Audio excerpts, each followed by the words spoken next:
All right, welcome back to the Public Pool Podcast. Yeah. I'm Jack, and this is my wife, Michaela. Thank you.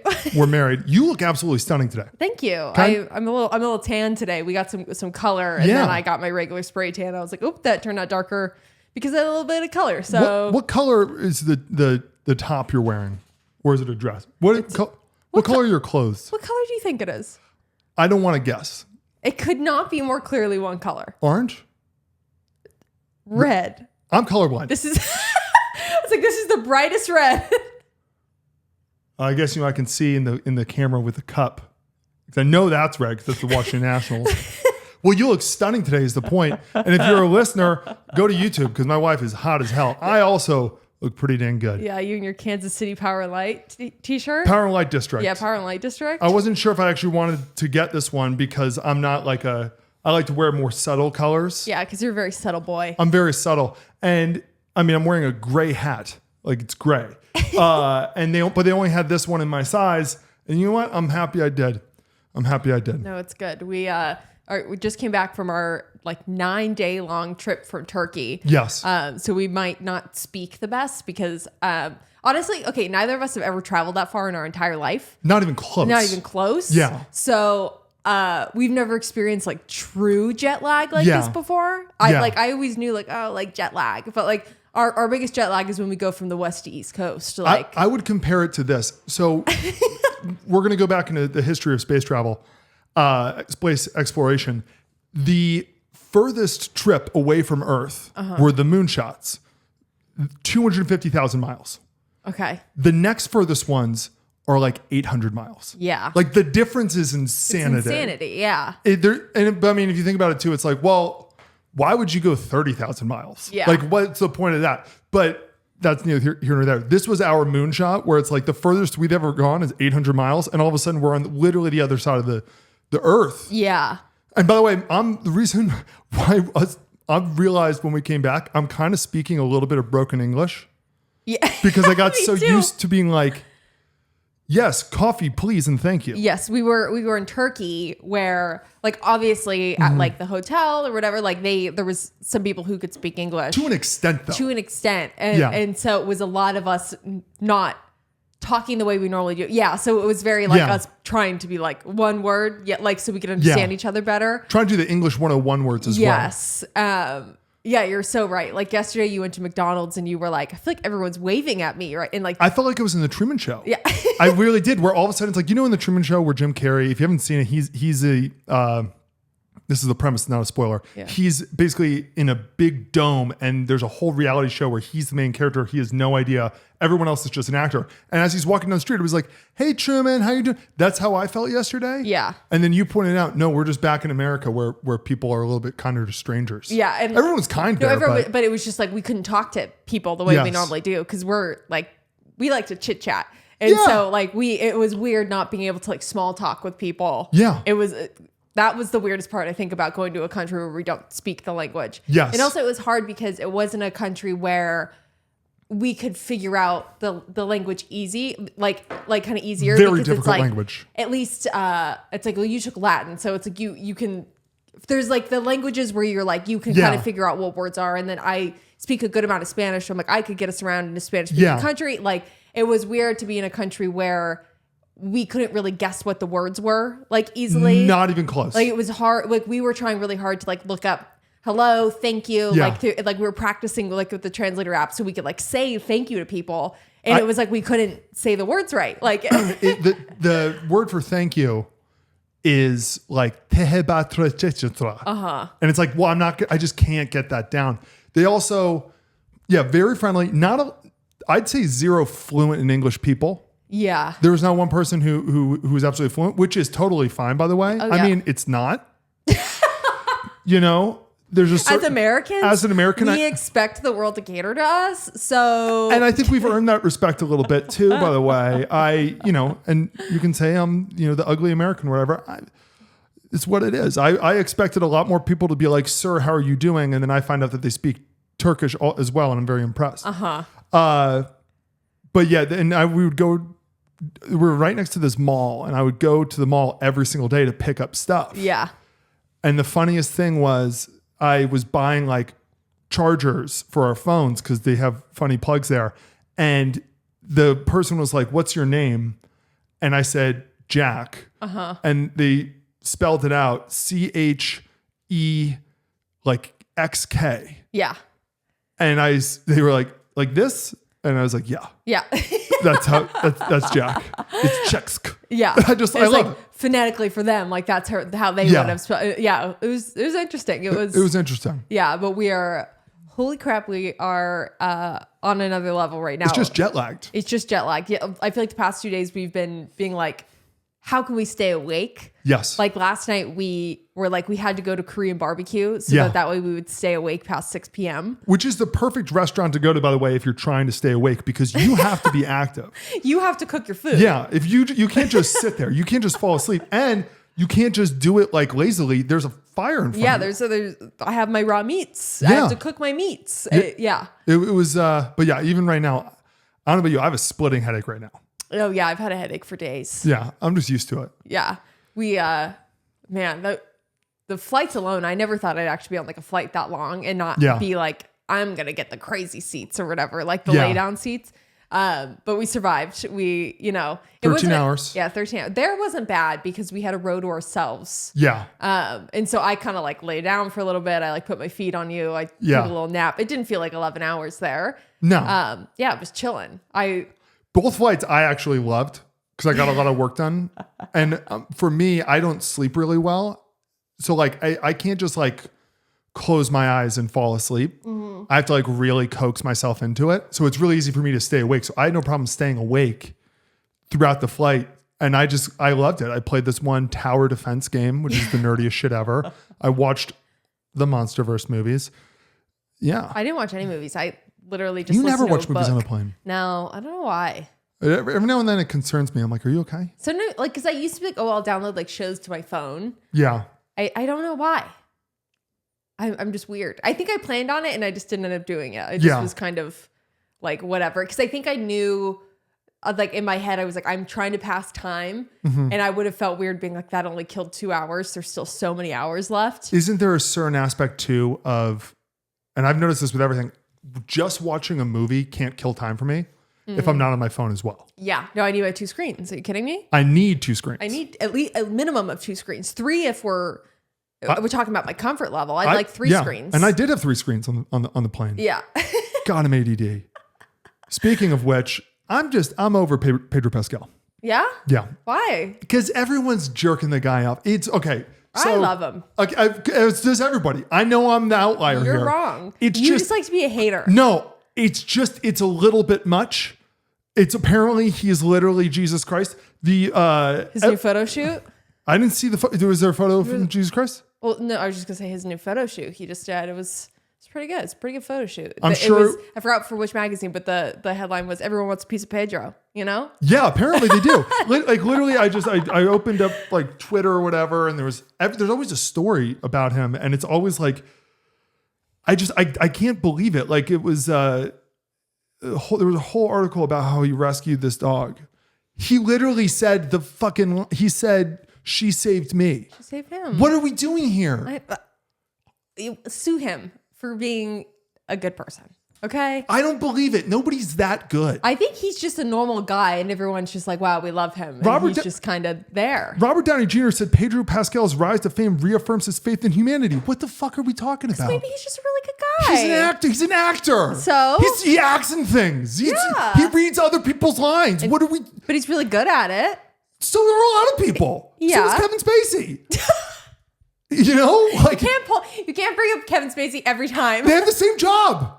It drives me nuts when all of a sudden every PR firm decides, you know who we really like? Yeah, no, I get that. And he's constantly coming out and like, what's he going to say? And it's the perfect thing. Yeah. But because weirdly to me though, he's not oversaturated in my world. So I see a lot of him, but I'm not like over him because I don't feel like he's being forced down my throat weirdly. So that's why I haven't minded. Like I honestly, it's like, I guess when like Ryan Reynolds was super big, it's like, I feel like he was being forced down my throat. But I actually don't feel like Pedro does that much press where he's constantly being like, give us a soundbite, No, he doesn't do press. He does puff pieces. Yeah. He does. He's dresses in his like, the fashionable thing. I can't even describe fashion. I have no idea. But he'll dress in like something in this photo shoot thing. And there's always one of him laughing and him telling a story where it's like, oh my God, it just feels very scripted to me. Yeah. I want my actors, I want my people that I root for to have a little bit of edge and some flaws. I really do. I mean, I think he's like, what would change everything? What? If I found out he's a smoker. If I found out he smokes cigs, I could see him being a smoker. I'm in. Then I'm back in hard. Yeah. I'm right back in. Oh my God. Who was it that just won?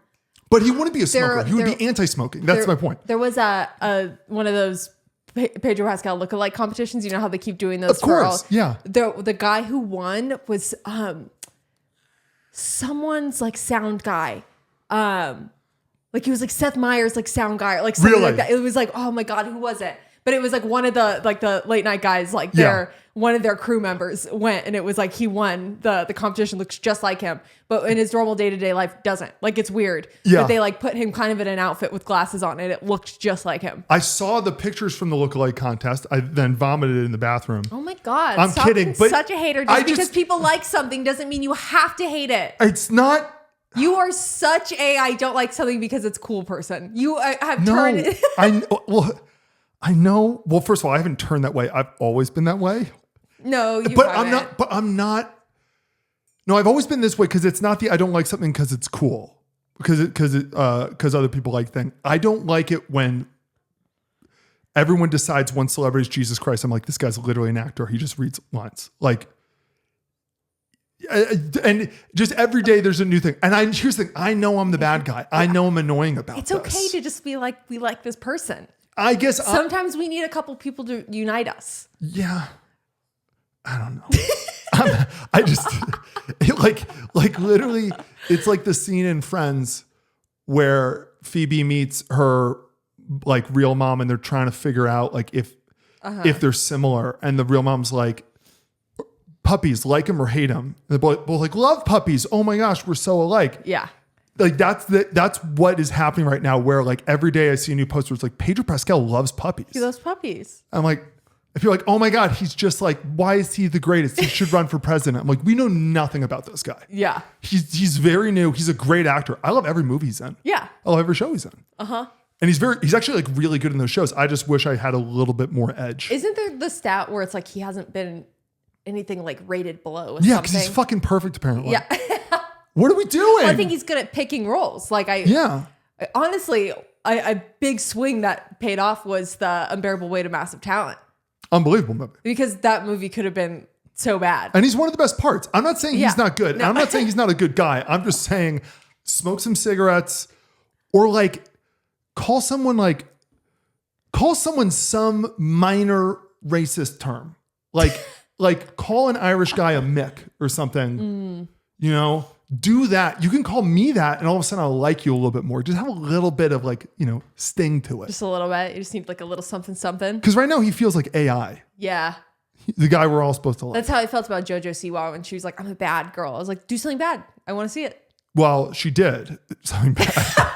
She proved Mickey Rourke right. I think Mickey Rourke should be allowed to go back into the next season of Big Brother, and he should do. Do you know what a bye is in sports? No. So basically, in sports, is that like when you take a break or whatever? Yes and no. So basically, in sports, if you have a first or second round bye, it means your team was so good in the regular season that in the playoffs, you don't have to play you automatically are in the second or third round. Yeah. That's what he should get in the next Big Brother. Like he should be allowed to come in halfway through and they're like, Mickey, we all judged you for saying he was still being bad. He said by the end, JoJo Siwa is gonna like men. We crucified him for it. We did. I think he was more threatening her. Oh, maybe. But maybe he wasn't. Hey, I'm not saying he's a good guy. Okay? I'm just saying he was right. He was right. He was right. I don't know. Yeah, I think we can call JoJo bi. We'll call her bi. We'll call her bi. Yeah. No, I think she's bi. No, I think she is too. Yeah. Yeah. And Billie Eilish. We're having a straight boy summer, or we're having a straight summer. Yeah, but the gal from Pitch Perfect. Yeah. She's now dating She's married twice to men. Now she's dating a younger TikTok woman. Yeah, I think she's 40 something and her girlfriend is 24. Who gives a shit? It is interesting when it's two women with an age gap. I will say that. And that's my bias. That's my sexist bias. What are your thoughts on the most famous lesbian age gap? The one with the girl from...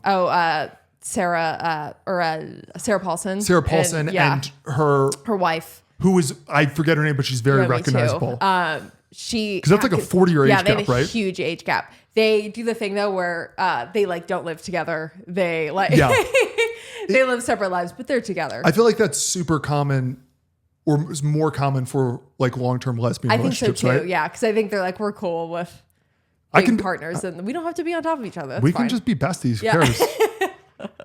There is something to that about. I don't know if we've talked about before, but when just as a straight guy, every now and then be like, man, if I was gay, I'd just be like my bros. Yeah.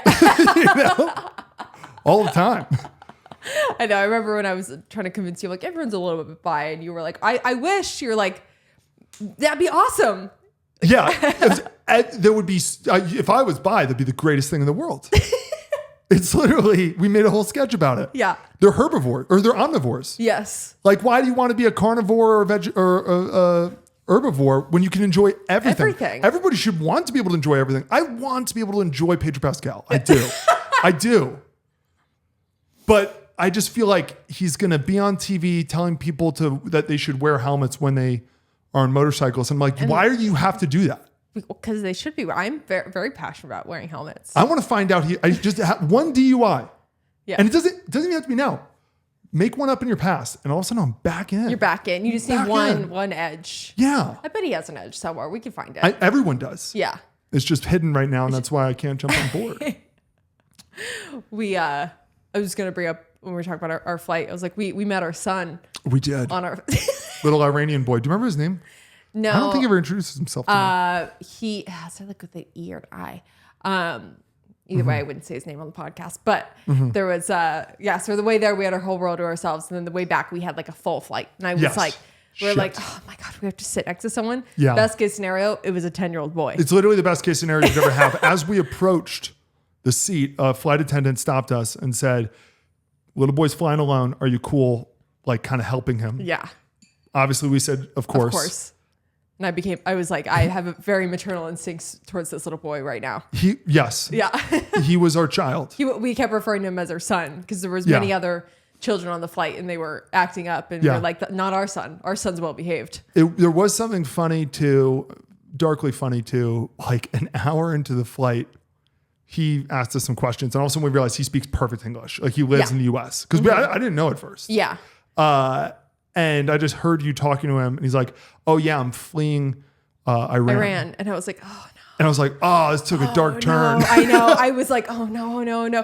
So we were in Turkey and he was leaving Turkey and I was like, okay, this little boy's by himself. So I was like, oh, what's the story? What's the story? What's going on? Where are your parents? Why are you flying halfway across the world alone? And he was like, my family just left Iran. He's like, and did you it was the most where I was like, I was like, oh God, I feel guilty. I know. He was like, well, we had to drive 24 hours to the border because did you know that if we take a flight, we can't take flights out of Iran right now because did you know that they'll shoot the plane down? And I was like, dude, I was like, yeah. I was like, oh God. I was working on something. And I heard you guys talking and I just remember being like, shit. Yeah. I was like, my wife's going to start crying. God. I was like, okay. And so I started to be like, so I was like, so you're landing. I was like, you're landing there. I was like, who's meeting you? And he's like, my mom's there. I was like, okay, so mom lives in the States. Mom is there. I was like, okay. And I just was talking to him the whole time. And he was just telling me about his whole journey, fleeing Iran with his dad and this whole thing. And they got scammed by a driver. Yeah. And I just was like, oh my God. I was just like, oh my God. He was just telling me all these, did you know this? I was like, unfortunately, I do know about the war. Yeah. Unfortunately, I am aware. Yeah. And we were just talking about that. And I just was like, oh God. I was like, this is killing me. But I felt like that one video in the cut where it was a viral video where it was a white lady and a black woman. And she was like, oh, what's your name? Nancy. And she's like, okay. Oh, I was named after my aunt. And she was like, I was named after, my aunt who was a slave. And she was like, okay, I'm sorry. No, it's like, the which is the funniest video. funniest video ever. I felt like that talking to the little boy where I kept being like, oh, I'm sorry. By the way, you're not even doing the way she said I'm sorry justice, because the way she says I'm sorry is like, it's sighing and also just eye roll of like, fuck. Like, okay, we got to talk about this now. Oh, I'm sorry. Yeah. Like, cause it's so true. It's like, all right, so we're starting out hot. You now have a one up on me. But he was just it was a hoot sitting next to him for 13 hours. So it was and he was the funniest kid. I mean, he started the thing off of he's 10 turning 11. He looked like a young 10. Uh-huh. And he just started off watching. He just watched only R-rated movies the whole time. I was like, I feel like I'm not allowed to say you shouldn't watch that. Of course not. Because I was like, that's not my kid. But he first thing he did when he sat down was he put on his headphones. He started watching Deadpool. Yes. And I was like, that doesn't feel appropriate. But he was cracking up, and I was like, you know what? Let him enjoy stuff. I was like, he's been through enough. Yeah. I was like, let him watch Deadpool. You went to the bathroom at one point, and so I was just talking, just me and him for a while, and it was so funny because I was like, there was so many times where I wanted to like, he would basically say something about the war. It's like, did you know all this? And I was so part of me wanted to be like, no, that's propaganda you're hearing. Yeah. I'll say this, for a 10-year-old from Iran, he didn't have a good sense of geopolitics. Okay. He didn't have a really firm grasp about it. He was very surface level. Very surface level. Yeah. I mean, you're almost 11. You should be doing more research. Well, yeah. You know, if you want to have a conversation about the war, Speaking of the war, Ariana Grande has officially called for President Donald J. Trump's impeachment. So shit just got real. So his days are numbered. His days are numbered. Yeah. When Ariana Grande gets involved. Why is it so funny? Like, why is that, when I read that, why is that like the funniest headline? Why, Ariana Grande specifically? Where I'm like, I feel like she has no idea what's happening in Iran. I don't think she does either. No. Why should she? Her life's awesome. Yeah. Why worry about shit? Why burden yourself with silly things like war, but that's the thing we always talk about, where it's like when people like demand celebrities take a stance, and it's like, do you know how sick their life is? Why would they ever watch the news? Like, I don't want celebrities and influencers to weigh in because I don't trust that they actually know what's going on. They say that right now it's looking like it hurt Kamala. Yeah. Because people are actually really separated. I mean, which makes sense too. Like right now with the division of like class, warfare type thing of like the 1%ers for, all that shit. Yeah. People are really upset with rich people in general. Yeah. So why are the rich celebrities?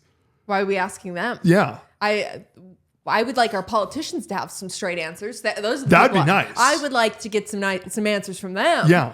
I don't know if I need Ariana Grande to weigh in on Iran. Well, she's holding space. She is holding space. She's holding space for Iran. Yeah. but the best part too is it wasn't that he bombed Iran. Yeah. It was that he bombed Iran without congressional approval, which is in the Constitution. She's big on chain of command. Like it was literally like it was he broke this law, therefore he's impeached. It's an impeachable offense. Also, and it's like, I just feel we can't start throwing around the word impeachment again, because how much time, money, resources we spent the last time, and it did what? He's president again. Well, because it doesn't matter. All it was like a fucking dick measuring contest between everyone, and I just was like, all of these people, it just became that they're looking for the viral moment. Yeah. And it pissed me off because I just was like, there was so much going on in the world right now. All these people need to be focusing on that. Yeah. Stop trying to be like the viral superstar congressman or whatever. Yeah. I'm like, do something. Fucking do something. Do something else with your time. Yeah, I mean, I don't know. We're gonna do. If impeaching actually did something, then I'd be like, yeah, go for it, go through with whatever you guys. But it didn't. It just wasted time. I'm just thinking, if there was ever a week where you were out of town, and I was like, I'm just gonna record a solo podcast, and the theme of the podcast is Jack explains the world, and Jack solves the world's problems, specifically our government's problems. Because I could go for 2 straight hours alone, just being like, and then this happens. Yeah. And this is an issue. How quickly would you just delete the episode? I think I would. What if it would cause a movement? I think I would be like, you're recording, honey. I'm just kidding. Yeah. No, don't worry. It's recording. Well, do you know what it's not even that, like, I think that you have controversial opinions on things. I think the issue is that you actually have generally very informed opinions on things. Yeah. And we're right now just in the echo chamber of nobody wants to hear something on every side. Nobody They're all surface level like our Iranian child. Yeah. They all are. Like everyone like can't hear that like actually, what you're saying about this is like half true, but actually has the nuance of X, Y, and Z. Yeah. Nobody wants to hear that. And like, God forbid you say anything in nuance now. It just, everyone's like, wrong. Yeah. You're evil. And it's like, no. People are protesting Jeff Bezos' wedding. Yeah. I have a lot, not a lot, but some on his wedding for the skinny dip today. But are we able to talk about it? Yeah, let's talk about it. I'll just cover the other topics then. Doesn't it feel like of what I would describe as the big three billionaires, which are Bezos, Zuckerberg, and Musk, right? Or am I missing a fourth? No, those are who I consider the billionaire boys, are those three. Yes. Bezos is my favorite. Or everybody, I mean, we're huge Bezos guys. We're huge Bezos guys. We support the Bezoses in this house. I like root for them. But yeah, I do too, weirdly. Yeah. Because I feel like they do being a billionaire correctly. Yeah. I don't know. Like when Amazon stock goes up, I'm not even kidding. I'm like, yes. Good for them. like, I don't even own Amazon stock. It's like, good, yeah. But of all of them, it's so weird when I feel like every now and then there'll just be like huge protests about something he's doing. Like he doesn't get like compared to the other two, he gets like a millionth of the hate. Like he doesn't get any. Yeah, because he's quiet. He's pretty quiet. He does, but he that's why I like the way he moves is because he's quiet. Yeah. He didn't endorse anyone for the election. I don't think he didn't, but then afterwards. But he went to the inauguration, but I don't think he actually endorsed anyone. No, I don't think he ever would. No. There's no point in him doing that. No. And he didn't like donate much money, or if he did, he donated a little bit to both. I don't know. Yeah. But it's just interesting to me how maybe it's because in the end he just owns a big internet store. Yeah. You know, like Facebook, people can be like, fuck you. Yeah. Like Facebook does some bad stuff. And Musk is obviously controversial for a million reasons. But it's just so like, it's weird being like, oh, they're protesting the wedding. Yeah. And I'm like, not even like in a like, why are you doing this? But like, I'm like, for what? Yeah. Because I was what are they upset about? I was confused because I was seeing the protests, they were saying something about like pay your taxes. And I was like, we're in Venice. I think we're not even. Why would he pay taxes in Venice? Yeah. And also, so it is so funny where it's always the like, well, what about this or whatever. So it came out that basically they, on their invitation, they said no gifts. And in lieu of gifts, we're actually, everyone's getting a donation made in their name. Yeah. For whatever. It's like when you're a kid and you get your dad a Christmas present and you're like with the money he gave you. Yes. It's like, why would I ever give, what would I give to Jeff Bezos? Yeah. He can buy the world. Yeah. He has the world. So it's like, along with his wedding, he's made huge donations as like a whatever. And people were like, well, why didn't he donate to this? Or why didn't he donate to this? And it's just like, well, guys, like take a win. It's okay to take a win. Yeah. And we've talked about it before too, but it's always just the whole like, people are so upset when anybody has any more money than them, which obviously he's in a whole other category. He's a whole other thing. And they're like, why doesn't he just end homelessness? Yeah. And it's like, I don't know why. That just always cracks me up. I wish it was that easy. I wish it was all that easy. And it's like, yeah, I mean, I guess he could. But basically everybody thinks that they should be in charge of this rich person's wallet. Yeah. And by the way, they should just give me the money. Yeah, because I'll do it better. I don't have any money. You have so much you wouldn't even notice. Just give it to me. And it's weird because I'm like, I hate to defend a billionaire, like in a weird way, because I'm like, that's not my style. Yeah.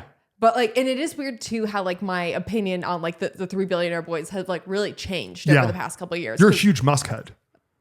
She loves Elon Musk. I used to be. I was more indifferent about him before. Well, there was a time when the people who now hate him, he was their god. Yeah. No, because it was like yeah, I don't know. I felt like he was kind of anti a lot of things. I just was like, oh, okay, yeah, I like him. But now I'm like, it's just such a troll in general now. Yeah. Like just everything he does. And so I used to hate Mark Zuckerberg with a like passion. I was like, I hate that man. Yeah. But I've actually kind of now like switched it. Like, I think, and I was pretty indifferent about Bezos, but now I'm like, okay, Bezos is my number one. Yeah. Mark Zuckerberg, his rebrand's been working on me. I'm going to say it. It's absolutely working. You know, he seems a lot more human. I'm going to put him at number 2 now. And then Musk dropped to a hard 3. The best way to get my wife to like you as a billionaire is to start wearing chains. Yes. Especially if you're kind of a nerdy guy. Yes. Like that. We just love that. Like someone said that he got hit with the Dominican ray. And I was like, yeah, that's hilarious. It's like the awesome. way he started dressing, I was like, yeah. That's what I want to see from a nerdy tech billionaire, is him go from nerd to I'm trying to dress really cool, because that to me is endearing. Yes. That's and a certain type of cool too. Yeah. Because that to me is like that's where I'm like, I have a maternal feeling towards Mark Zuckerberg when he's trying to play dress up. Like, yeah. Well, there's also a certain element of, you know, 2 of them for sure are very highly functioning, but very autistic. Yes. Like, there's a certain point where it's like Mark Zuckerberg, that one, like, he and Musk don't get it. No. At all. Like, they're incredibly successful and they're incredibly public figures. But like, can we all just acknowledge that like they don't understand like the way, if you're not on the spectrum, the way that like we read into things and hear things and stuff, they don't do that. No. So I always kind of give them a grain of salt. Absolutely. Whenever Musk does something like really weird, I'm like, yeah, because he's playing from behind when it comes to socializing. Yeah. Of course. No, totally. And I give the, not a pat, but like okay. Like, but they still can do evil shit. Yeah. But they're dorky stuff that people make fun of them, or they're annoying stuff. I'm like, I'm really going to chalk that up to like Asperger's. We're so sympathetic with everyone else when it comes to that stuff. Yeah. Yeah. And I think Jeff Bezos just kind of minds his P's and Q's, you know? Like Plus, you and I have sort of we have a them vibe. A very poor version of Jeff Bezos and Lawrence Sanchez thing going. And and you guys know, I'm such a Lawrence Sanchez defender. Oh, yeah. People want to hate her so bad. And I'm like, you know what? Girlie was employed. Yeah. She had a long journalism career. Mm-hmm. She flies helicopters. This is her original baby daddy's, what's his name? You know, like she knows how to play ball. Like I like her. Did you see that one Congressman Jasmine Crockett? She was ripping into Melania. What? Yeah. Jasmine Crockett, the one who called Greg Abbott Hot Wheels? I don't remember if that was her, but I think it was. It could be. That sounds like something she would do. But she basically just went off on how crazy to say. She was just in like a congressional hearing was just talking about how the first lady, like just talking shit about her. It was really weird. She's actually in a lot of hot water because it's like, why are we dragging Melania? Melania doesn't do anything. Melania doesn't know she's here. No, Melania doesn't even want to be there. I think Melania's barred out, and Melania doesn't want to be. She didn't want to be the first lady ever. She goes, "This is her." Hi. And then she goes, "Oh yeah." And then she just freezes, and then we just lose her, and she smizes, and she waves, she smizes, and then she lives far away from the Donald. She looks like a cat. Yeah. Yeah, and then whenever there's a headline where it's like, "Where's Melania?" Now it was Trump. It's like, "Where did you?" She's at Mar-a-Lago. She doesn't want to be in the White House. Did you think she was gonna come? Yeah, she was like, "Really? We should do this again for emotional support?" Yeah. You think either of them give a shit about that? No. What are we doing here? Yeah, but she was basically ripping on like there's an Einstein pass. I was gonna say Melania did pass the Takedown Act though, so that was actually a big deal. What's it? Well, yeah. Yeah. So it was like good for her, like that. No, of all things, she seems totally fine. Yeah. Yeah, it's like people ripping on Barron Trump too, where I'm like, he hasn't done anything yet. So what? Like what are we doing? We'll keep an eye out. Also, he's so tall. What do you? He'll beat you up. Yeah. You can't miss him. He was kind of like a lanky tall. Yeah, he's a lanky tall. Yeah. He'll be on the court, okay? He'll be on the court. Okay? What if he just got drafted? That would be the funniest thing ever. Like, what if they were like, he's so famous he couldn't actually play on any like team in college? Yeah. But they were like, secretly, we've been watching him in this facility. He's an amazing basketball player. Marco Rubio's son, or Secretary of State son, plays college football for Florida. I had no idea. Huh. I don't think he's very good, but and I'm sure he got in because Poppy was the senator, the famous senator from Florida, but still very nice. Fun. Yeah. Good for you. Hey, Rubio, like great last name, by the way. Rubio's last name. Sorry, what were you saying before I cut you off about Melania's Takedown Act? Oh, no, basically just Jasmine Crockett she was like, Now, y'all that don't know, let me tell you how you receive an Einstein visa. You're supposed to have some sort of significant achievement, like being awarded a Nobel Peace Prize or a Pulitzer, being an Olympic medalist, or having other sustained extraordinary abilities and success in sciences, arts, education, business, or athletics. Last time I checked, the First Lady had none of those accolades under her belt. It doesn't take an Einstein to see that the math ain't math in here. And she says a bunch more stuff where it's like, but the First Lady. Meanwhile, Melania's like, what the fuck did I do? Yeah. But it's also, she was an international model. She was on magazine covers. So they're like, actually, a lot of international models have the Einstein visa. Yeah. So it's not really a thing. But that's one of those like political blunders to me where I'm like, Jasmine, don't go after women. Yeah. Don't take stray shots at women that aren't in Congress or bad women. She's just a bystander in a way. She's just kind of there. Yeah. I think that's how I feel a lot of time, like about like the Lauren Sanchez and like the Melania Trumps is like, and you can put it as like well, they're choosing to be with these bad people or whatever. But like, if I'm going to like get all feminism with it, it's like, no, women are behind. And if you can get a leg up, you can fall in love with fucking leg up. Yeah. Get the leg up and you get the opportunities. And if you could do what you do. Like, I don't know. Like it's, they're there. We know what this is. Why are we all pretending like we don't know exactly why? And I think Jeff and Lauren love each other. I actually really think they do. They're a great little team. She runs his like eco foundation. Like he like gives her big stuff. Like it's not. I will say, I actually fully believe they're in love with each other. I fully believe they're in love with each other. I think that they're just like. It started as an affair. Of course they love each other. I think this is permanent. They love each other so much they ended their marriages. They ended their marriages. Okay. And she was married to Hall of Fame tight end Tony Gonzalez. So. Yeah. And like, that's why it's like the last episode when we were talking about the Glenn Powell and his ex-girlfriend stuff or whatever. And she was saying that like, I almost wish Sydney Sweeney and Glenn Powell got together. Cause then she's like, then all that drama would be like at least worth it. Yeah. And it's like, that's how I don't condone affairs, obviously. I think that shit's bad. Yeah. But it's like, at least make it worth it. Like if you're, and it's like, they're going to get married. Well, it's also the mystery. You don't want the mystery. Cause for her, it reminds me of, we watch a lot of murder documentaries and stuff. And it's like, this is really dark. But when somebody goes missing after years, there's a lot of the family members will basically say like, I really wish, like they would rather they found, they just want to know. Yeah. They're like, I'd rather she's basically dead than me never know. Yes. Because that's the torture. Absolutely. Like, I just want to get this, rip the Band-Aid off. Mm-hmm. And it's sort of like that in a much less serious way. Yeah. She's like, I just want to know if they had an affair or not. Just tell me. Just tell me. So you at least be like, okay, you know what? You stomped, but it's not like you stomped on a relationship for nothing. Yeah. You know, like it's, at least make it worth it. Like you want to get some strange. Yeah. You know? See, Glenn Powell has some edge. He makes some poor life choices. Yeah. And that's why I'm more team Glenn than team Pedro. Okay. Like just have a flaw, Pedro. Yeah. And don't have one of those like, my flaw is I work too hard. Yeah. My flaw is I donate too much to charity. Not the like job interview flaws. Yeah. Have a real fucking flaw. What are jobs expecting you to answer when you go in a job interview and they ask you that? Like, what are your flaws? Or like, what do they want you to say? I don't. As someone who's interviewed people for jobs. Yeah. And by the way, at no point ever should I have been the one who did. Although maybe I should have.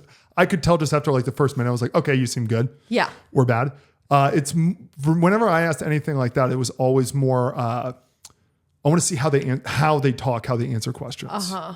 Where it's like, how are you going to approach me just asking you this question that's preloaded? I guess.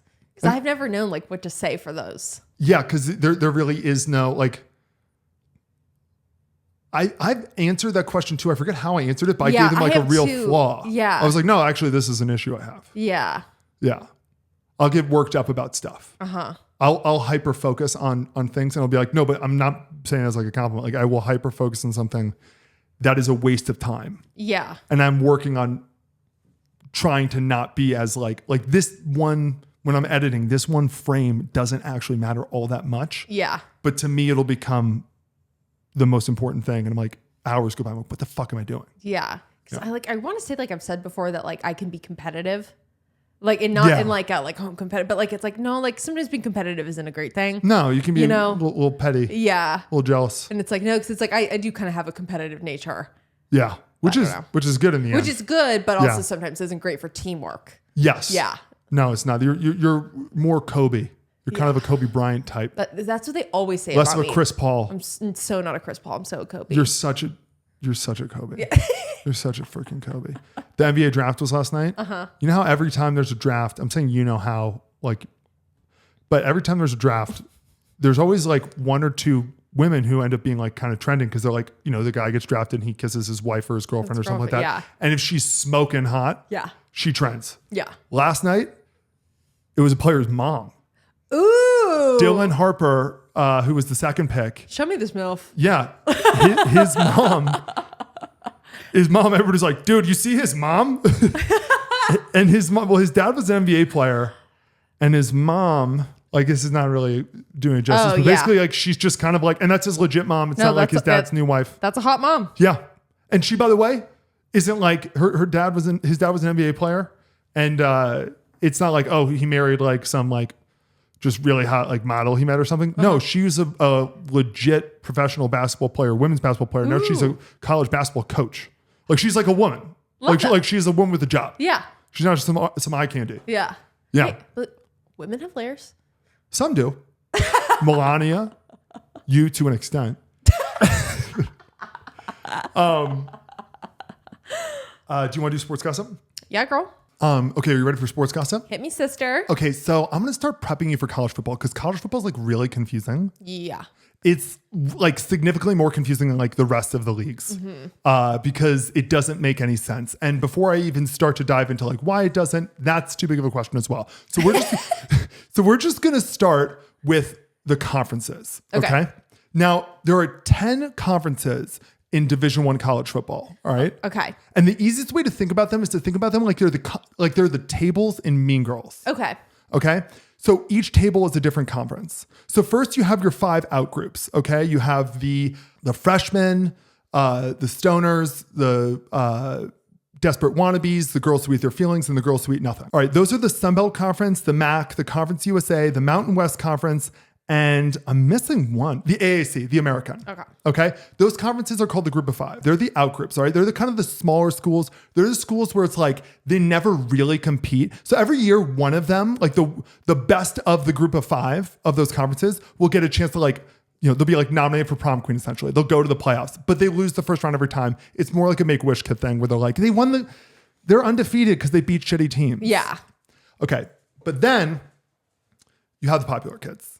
Okay. Starting with the plastics, AKA the Big Ten. Now these guys, they're the rich schools. They're the classic schools. They're very powerful, even though most of their like social capital comes from their leader. Okay. Yeah. They're Regina. Yeah. They're Regina George, which is basically Ohio State and like every now and then Michigan, Wisconsin stuff. But Ohio State is really like, that's the conference. Okay. As long as Ohio State's in the Big Ten, they'll be top of the food chain. Yeah. Next to the Varsity Jocks, AKA the Southeastern Conference or the SEC. Okay. These are the big ass Southern schools. They are loud. They're big. Basically, the school's whole purpose is football. And I'm saying that, which is kind of like if you go to an SEC school, they're always like, no, we have like a really good like medical program. You're a football school. You're a football school. They're the football school. They don't even really give a shit about any other conferences except sometimes the Big Ten. All right.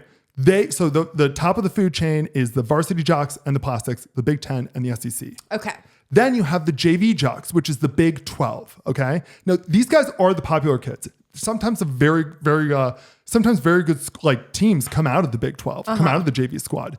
But here's the reason why they're the JV squad, because no matter what they say, they would all kill to be on the varsity team. Of course. They're all trying to secretly or just out in the open get into the SEC. And every now and then, some of them do. Texas and Oklahoma moved to the SEC a few years ago. Okay, so they can move around. Yeah, they can literally get called up to the varsity squad. Okay. Basically, like, there's just always this tension going on in college football because there are like no actual rules. There's no commissioner. Nobody's actually in charge. Yeah, it's just kind of lawless. Because college football makes so much money, they pay for the rest of the school's athletic programs plus other stuff. Like college football is like, it's just below NFL. I believe it makes more money than baseball and basketball. That's too. crazy. No, it's a huge fucking deal. Yeah. So because of that, there's like a real financial incentive, and not to mention people are like diehard fans. Like there are literally boosters who just give the schools millions of dollars for their football programs. They don't see anything except for rooting for their team.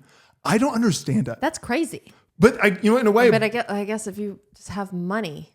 If you just have money, I guess. But you know what it really is? It's Amy Poehler. It's Amy Poehler from Mean Girls. Like they were like living vicariously through, even though they graduated 50 fucking years ago. Yeah. They're cool mom.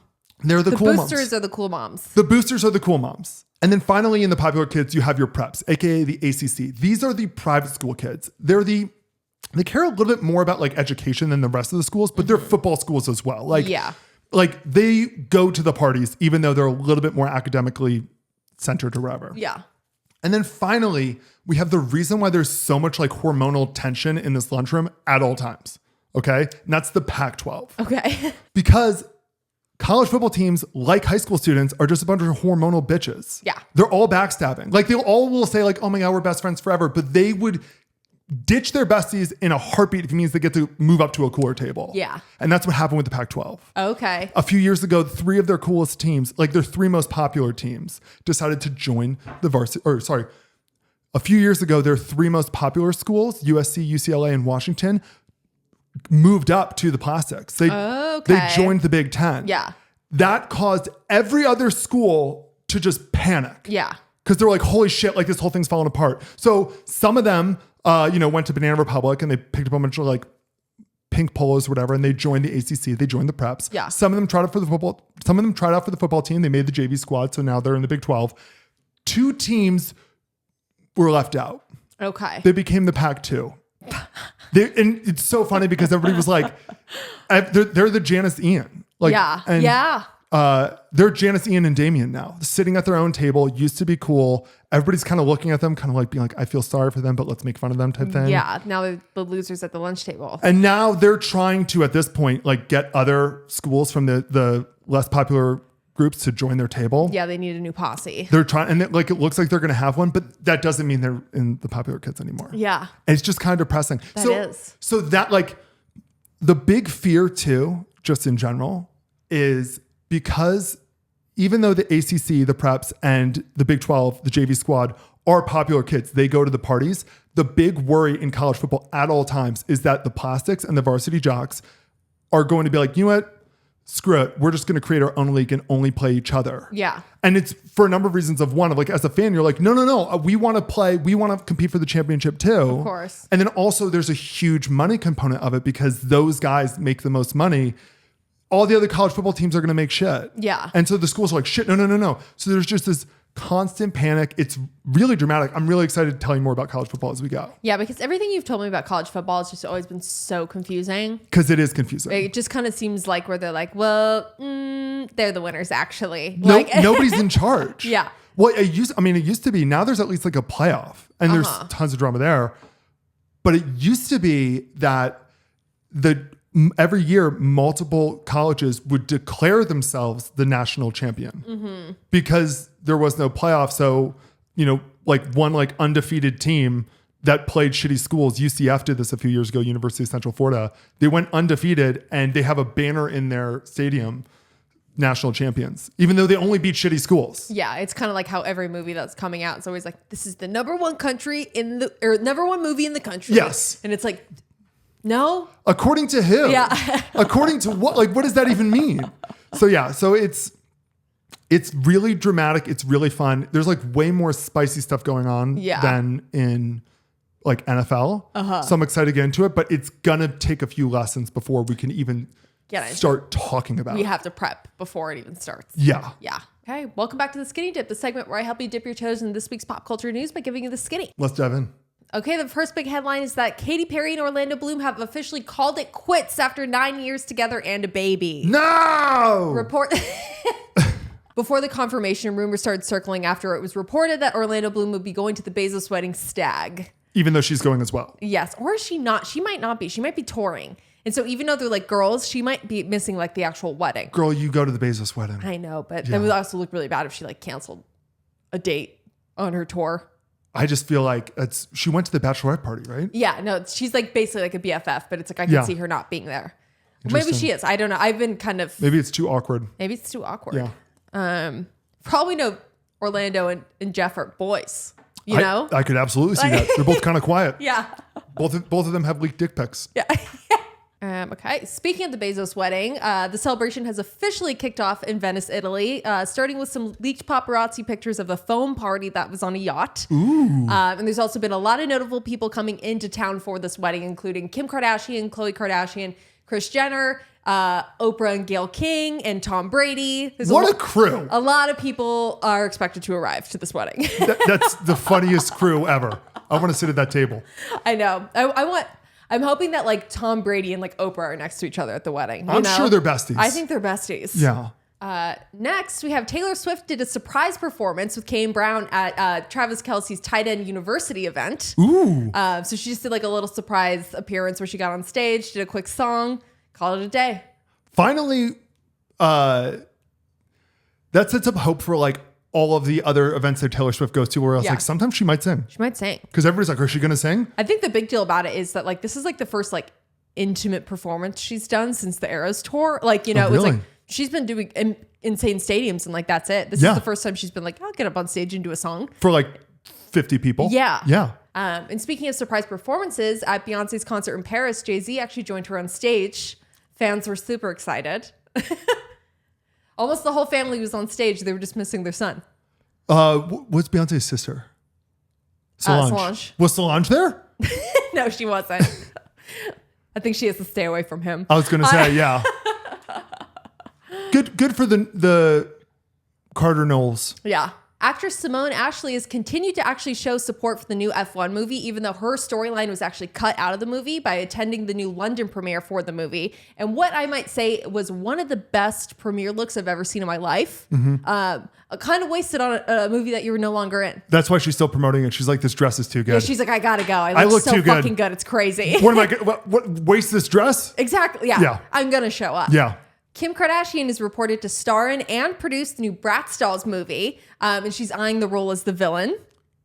She should always play villains. Yes. Just give the haters what they want. Also, side note, so Bratz did like a live action movie in like 2007. Yeah. I didn't realize like the main guy in the movie is Chet Hanks. What? Because I watched the movie when I was a kid. I didn't realize Chet Hanks was in the movie. Was he like the dreamboat? Was he the love interest? I think he was. Like, let me see. That was Chet Hanks? What?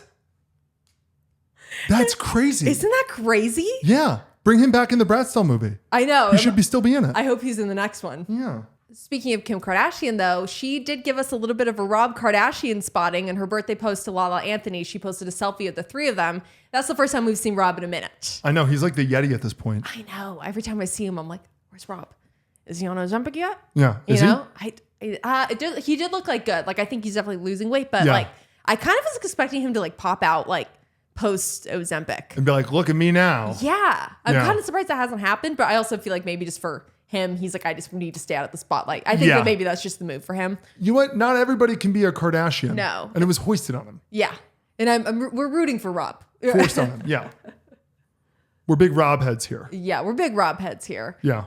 Although Chris did throw him a bone recently because he does have like a kind of like a socks company, right? Socks clothing line. It's mostly socks, but like, where do you think I get my socks? Yeah, you get it from George Arthur. That's what it's called. But when Chris got her recent facelift or whatever, like he's the one who's selling the t-shirts that say like, I want what Chris got. Yeah. So she's letting him make a couple dollars off of that, which is nice of Chris. He's drop shipping. Yeah. He's drop shipping. Hey, there's another Kardashian with a big business. He's in drop shipping. It's huge. Yeah. Sabrina Carpenter just released an alternative cover to her new album coming out, Man's Best Friend, after the whole controversy with it. And when she posted it, she was poking fun at it by saying this one was approved by God. Ooh, which created another controversy, I'm sure. Cardi B finally announces her sophomore album titled Am I the Drama 7 years after the release of her first album, Invasion of Privacy. WAP will be a song on this album. That's absurd. A single from 5 years ago? Yes. I feel like the album is literally just going to be one answer. Am I the drama? Yes. Yes. It's just one song that says yes. Yes. Yeah. But I'm excited for it because her first album was a really big hit. Cardi B's incredibly talented. Yeah. She's very good at what she does. Or is her discography just a lot smaller? That's always my question. She's a high batting average. Yeah. Mm-hmm. Her first album came out before we knew each other. WAP being on the album is the funniest thing. That's just the funniest thing you could put on an album. Like, it's like, that was COVID.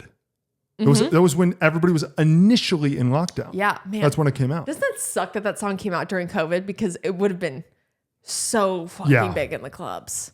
Oh, yeah. Like, I think because nobody really danced to it in the clubs, they could start playing it now a little bit. Yeah, maybe. Yeah. I don't know. Because that was just a big hit. It's funny how like that song was such a big hit, and that when a song's that big of a hit, it becomes a wedding song like 7 years later. Yeah. WAP is a wedding song. WAP is a wedding song. Yeah. A wedding I want to be at. Yeah. Yeah. That's true.